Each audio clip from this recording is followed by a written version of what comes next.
please listen closely to the bird of her heart and all its tambourines.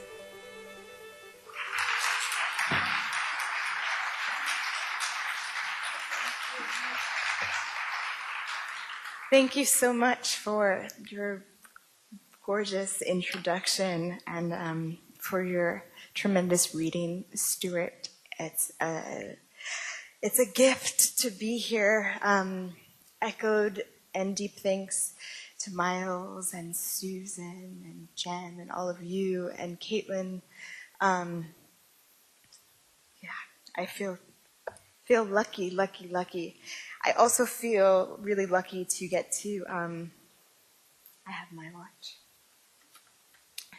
to get to read and have Laure-Anne in the room, who 9 years ago I sent a manuscript to for the Isabel Gardner Award, thinking, let me just see. My friend said, just send it. And the workshop that I'm facilitating this week has to do with strangeness and surprise and mystery, and also the working in one's private language. And I remember thinking, this feels so much like my root marrow language. I don't know that this will carry, and it meant the world for you to say yes to the book, but also to then everything that came after. So thank you. I'm going to dip in and out of new poems, older poems. I'll start with Kingdom Animalia. When I get the call about my brother, I'm on a stopped train leaving town, and the news packs into me like freight, though it's him on the other end now saying, fine. Forfeit my eyes, I want to turn away from the hair on the floor of his house and how it got there Monday. But my one heart falls like a sad, fat persimmon, dropped by the hand of the Turkson's old tree. I want to sleep. I do not want to sleep. See, one day, not today, not now, we will be gone from this earth where we know the gladiolas. My brother, this noise, some love, you I love with all my brain and breath will be gone. I've been told today to consider this as I ride the long tracks out and dream so good. I see a plant in the window of the house my brother shares with his love, their shoes. And there he is asleep in bed with this same woman whose long skin covers all of her bones in a city called Oakland, and their dreams hang above them a little like a chandelier, and their teeth flash in the night. Oh, body, be held now by whom you love. Whole years will be spent underneath these impossible stars, when dirt's the only animal who will sleep with you and touch you with its mouth. And when we woke, my sister's over at the hotel with my 2 young kids. Nickole saw her having a drink. It was like, and I guess she called and thanked my mother. I didn't know that, but she told Nickole that. So I also just want to thank her, even though she's not in this room. She kind of is. And when we woke, it rained all night. It did not rain. I strapped my life to a buoy and sent it out, and was hoping for a city whose people sing from their windows or rooftops about the beauty of their children and their children's eyes, and the color of the fields when it is dusk. And was hoping for a city as free as the rain, whose people roam wherever they want, free as any real free thing is free, joyful, green. And was hoping for a city of 100 old women whose bones are thick and big in their worker hands, beautiful as old doors. And when we woke, dear, we'd landed in a city of 100 old women telling their daughters things. And when we turned to walk away because we did not think we were citizens of this strange and holy place, you and I, the 100 old women said, "No, no, you are one of us. We are your mothers. You too, come and listen to our secrets. We are telling every person with a face." And they stood us in a line facing the sea because that is the direction we came from. And behind us, there was another line of women and another, and we sang songs, and we filled the songs with our mothers' names, and we filled the songs with trees for our mothers to stand under, and good water for our mothers to drink. And we filled the songs with beds for our mothers to lay down in and rest. We filled the songs with rest and good food for our mothers to eat. We made them a place in our singing, and we faced the sea. We are still making them a place in our singing. Do you understand? We make them a place where they can walk freely, untouched by knives or the police who patrol the borders of countries like little and fake hatred gods who patrol the land, though the land says, "I go on and on so far, you lose your eye on me." We make our mothers a place in our singing, and our place does not have a flag or even one language. Do you understand? We sing like this for days, standing in lines and lines facing the sea. The sea knows what to do. We sing like this for days until our throats are torn with singing. Do you understand? We must build houses for our mothers in our poems. I am not sure, but think. This is my wisest song.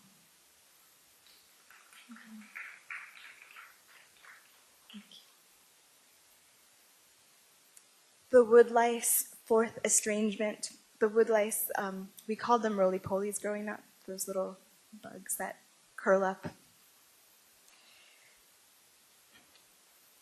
The beauty of one sister who loved them so, she smuggled the wood lice into her pockets and then into the house after a day's work of digging in the yard.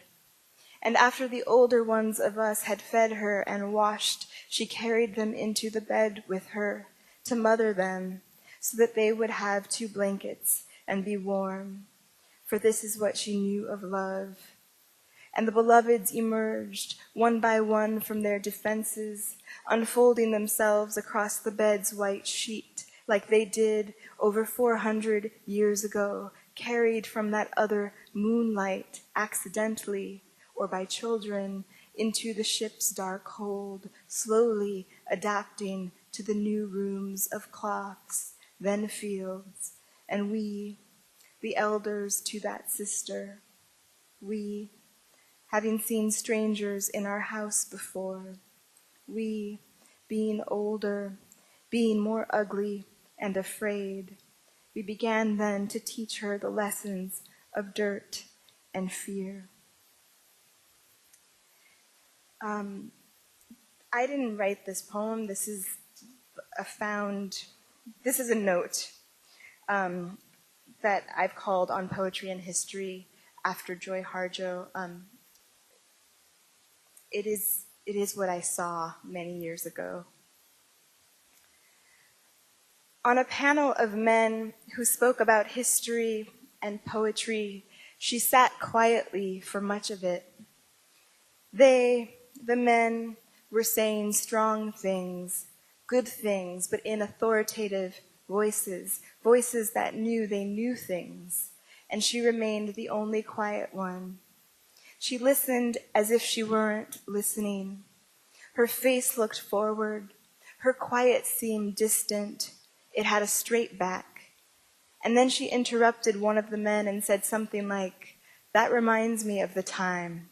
And she spoke of a fellow Native American teacher in her region who committed suicide near the end of one of the years, and how he must have been hurting and isolated and in pain, but not many people spoke about that, or spoke about his death or their loss when he died.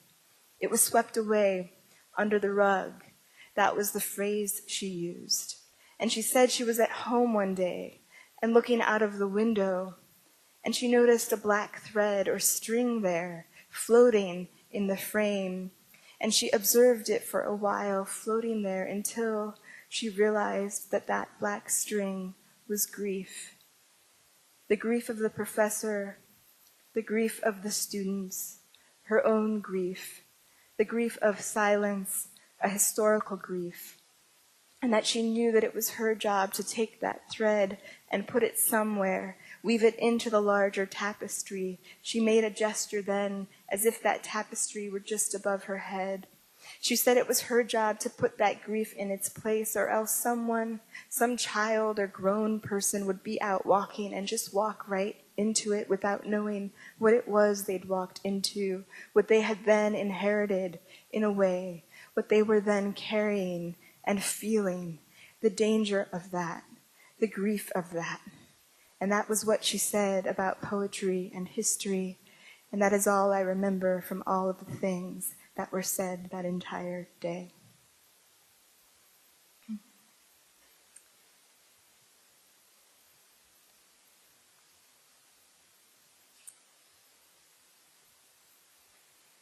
Excerpt from the Black Maria after Neil deGrasse Tyson, Black astrophysicist and director of the Hayden Planetarium, born in 1958, New York City. In his youth, deGrasse Tyson was confronted by police on more than one occasion when he was on his way to study stars. Body of space, body of dark, body of light. The Skyview Apartments, circa 1973. A boy is kneeling on the rooftop. A boy who, it is important to mention here, his skin is brown, prepares his telescope, the weights and rods, to better see the moon, his neighbor. It is important to mention here that she is white, calls the police because she suspects the brown boy of something she does not know what at first, then turns with her white-looking his telescope into a gun, his duffel into a bag of objects thieved from the neighbors' houses, maybe even hers. And the police, it is important to mention that statistically they are also white, arrive to find the boy who has been turned by now into the suspect on the roof with a long black lens, which is, in the neighbor's mind, a weapon. And depending on who you are, listening to this, reading this, you know that the boy is in grave danger. And you might have known somewhere quiet in your gut. You might have worried for him in the white space between lines 5 and 6, or maybe even earlier. And you might be holding your breath for him right now because you know this story. It's a true story, though miraculously in this version of the story anyway, the boy on the roof of the Skyview lives to tell the police that he is studying the night and moon, and lives long enough to offer them, the cops, a view through his telescope's long black eye, which, if I am spelling it out anyway, is the instrument he borrowed and the beautiful trouble he went through, lugging it up to the roof to better see the leopard body of space speckled with stars and the moon far off, much farther than, since I am spelling the thing out, the distance between the white neighbor who cannot see the boy who is her neighbor, who in fact is much nearer to her than to the moon, the boy who wants to understand the large and gloriously unhuman mysteries of the galaxy, the boy who, despite America, has not been killed by the murderous jury of his neighbor's imagination and wound. This poem, once only the moon in its hair and the boy on the roof, this boy on the roof of this poem with a moon in his heart. Inside my own body, as I write this poem, my body is making a boy, even as the radio calls out the Missouri coroner's news, the Ohio coroner's news. 2015, my boy will nod for his milk and close his mouth around the black eye of my nipple. We will survive. How did it happen? The boy, the cops, my body in this poem, my milk pulling down into droplets of light as the baby drinks and drinks them down into the body that is his own. See it, splayed and sighing as a star in my arms. Maybe he will be the boy who studies stars. Maybe he will be, say it, the boy on the coroner's table, splayed and spangled by an officer's lead, as if he too weren't made of a trillion glorious cells and sentences trying to last. Leadless, remember the body's beginning, splendored with breaths turned by time into at least this song, this moment made, and the mackerel soul caught flashing inside the brief moment of the body's net, then whoosh, back into the sea of space. The poem, dreams of bodies always leadless, bearing only things ordinary as water and light.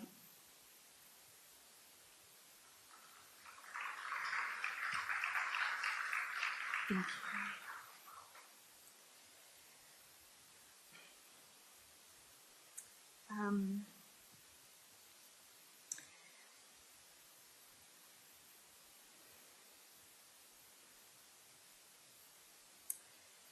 I was alive when both my children were born. I want to say one more thing, which is I have two little kids, 3.5 and 1.5. And it's been really amazing and also difficult to feel like these years of them being alive where I'm so focused on, are they eating? Do they have enough water? Have they gone to the bath?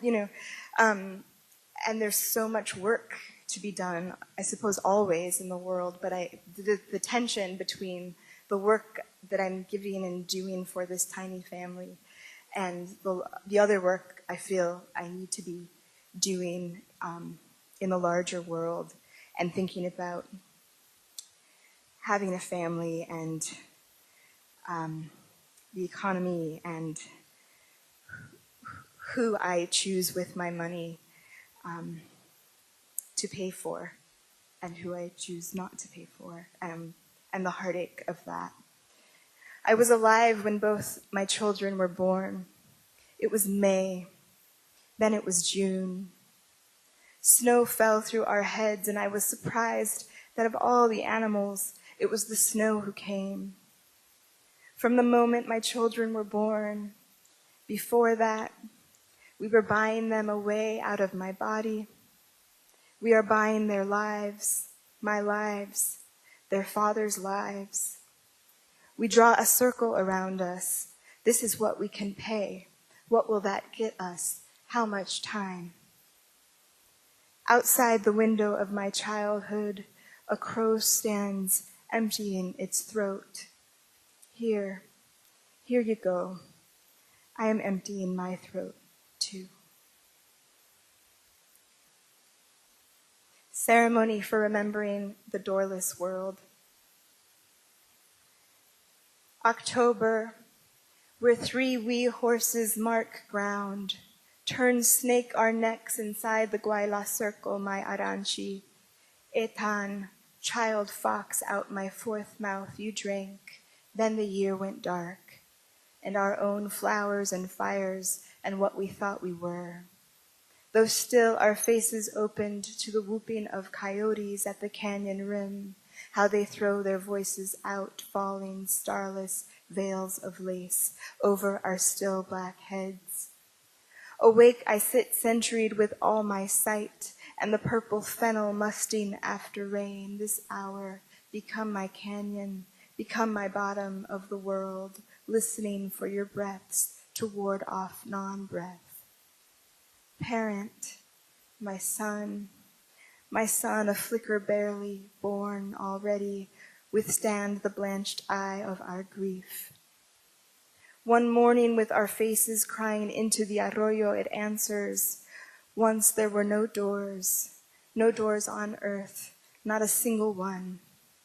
So when I listen, I still hear you, still kicking the ball, laughing as you say the story of endurance.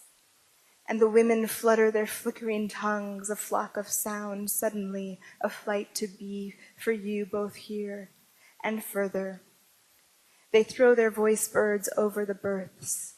So we are three in simultaneous earths inside your coil of father hair, to which I press my ear to hear the histories, then the bell, then the whir of doctors above your beds, your noiseless struggle to be. Stay, say, you are my heres and furthers. Daddy, now I join the mothers. Remember when you were a little boy, I used to hold you.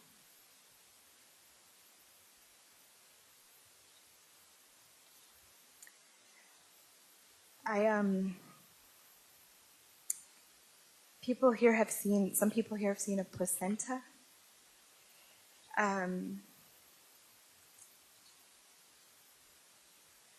thought I printed it. Maybe I didn't. I have an ode to a placenta that I wanted to read.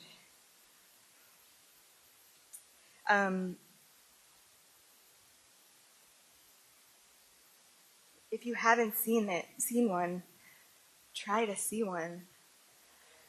They're amazing. I mean, I just remember reading everything I could about placentas even like years ago, just because I was like, what is it actually? And then I read more as I was pregnant, and then I remember leaving the hospital room and leaving it on the table. There was a lot going on, and I looked back and I was just like, oh my God, it's just like, it's huge.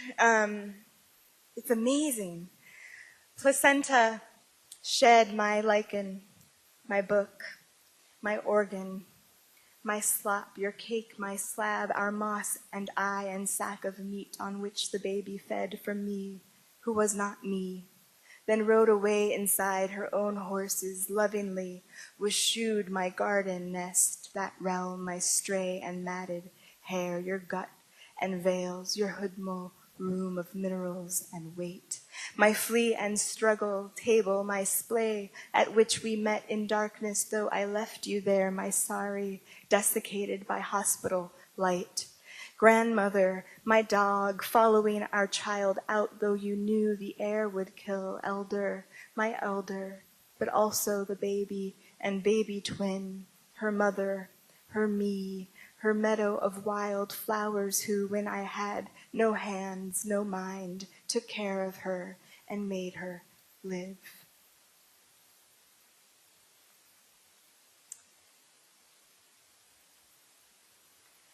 And I'll read this longer poem and then a tiny poem to close.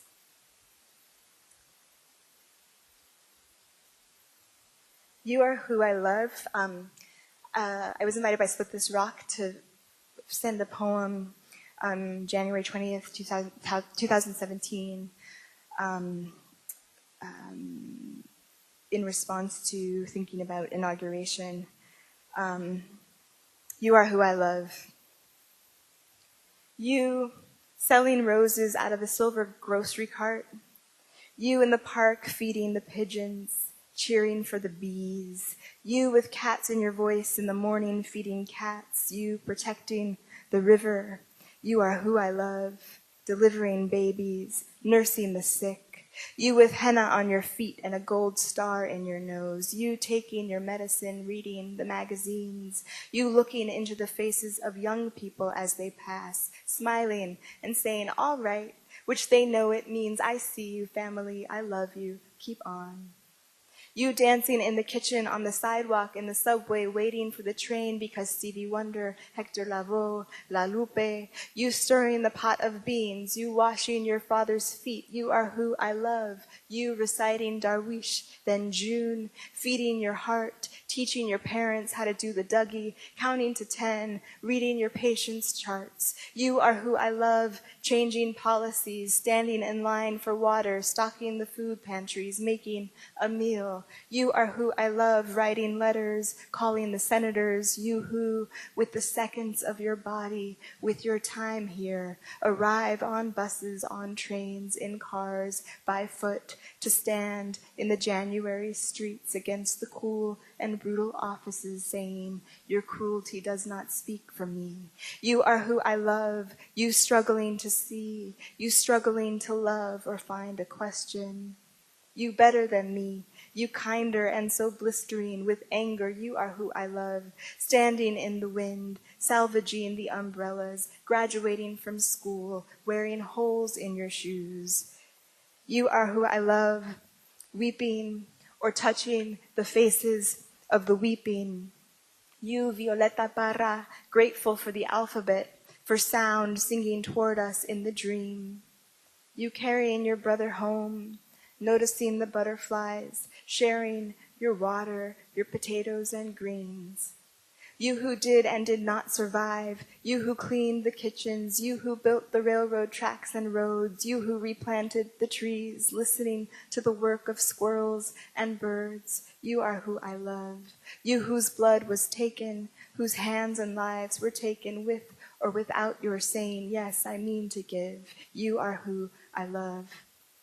You who the borders crossed, whose fires, you decent with rage, so in love with the earth, you writing poems alongside children, you cactus, water, sparrow, crow, you are who I love, summoning the courage, making the cobbler, getting the blood drawn, sharing the difficult news, you always planting the marigolds, learning to walk wherever you are, learning to read wherever you are, baking the bread, you come to me in dreams, you kissing the faces of your dead wherever you are, speaking to your children in your mother's languages, tootsing the birds. You are who I love behind the library desk, leaving who might kill you, crying with the love songs, polishing your shoes, lighting the candles, getting through the first day, despite the whisperers sniping, fail, fail, fail. You are who I love, you who beat and did not beat the odds, you who knows that any good thing you have is the result of someone else's sacrifice, work, you who fights for reparations. You are who I love, singing Leonard Cohen to the snow, you with glitter on your face, wearing a kilt and violet lipstick. You are who I love, sighing in your sleep, crossing the desert and trying to cross the desert, working the shifts to buy books, rice, tomatoes, bathing your children as you listen to the lecture, heating the kitchen with the oven, up early, up late. You are who I love, learning English, learning Spanish, drawing flowers on your hand with a ballpoint pen, taking the bus home, speaking plainly about your pain, sucking your teeth at the airport terminal television every time the politicians say something that offends your sense of decency, of thought, which is often. You are who I love, throwing your hands up in agony or disbelief, shaking your head, arguing back out loud or inside of yourself, holding close your incredulity, which, yes, too, I love. I love your working heart, how each of its gestures, tiny or big, stand beside my own agony, building a forest there. You are who I love, at the edges and shores, in the rooms of quiet, in the rooms of shouting in the airport terminal at the bus depot saying no, and each of us looking out from the gorgeous unlikelihood of our lives at all, finding ourselves here, witnesses to each other's tenderness, which this moment is fury, is rage, which this moment is another way of saying you are who I love, You are who I love. You and you and you are who. Thank you.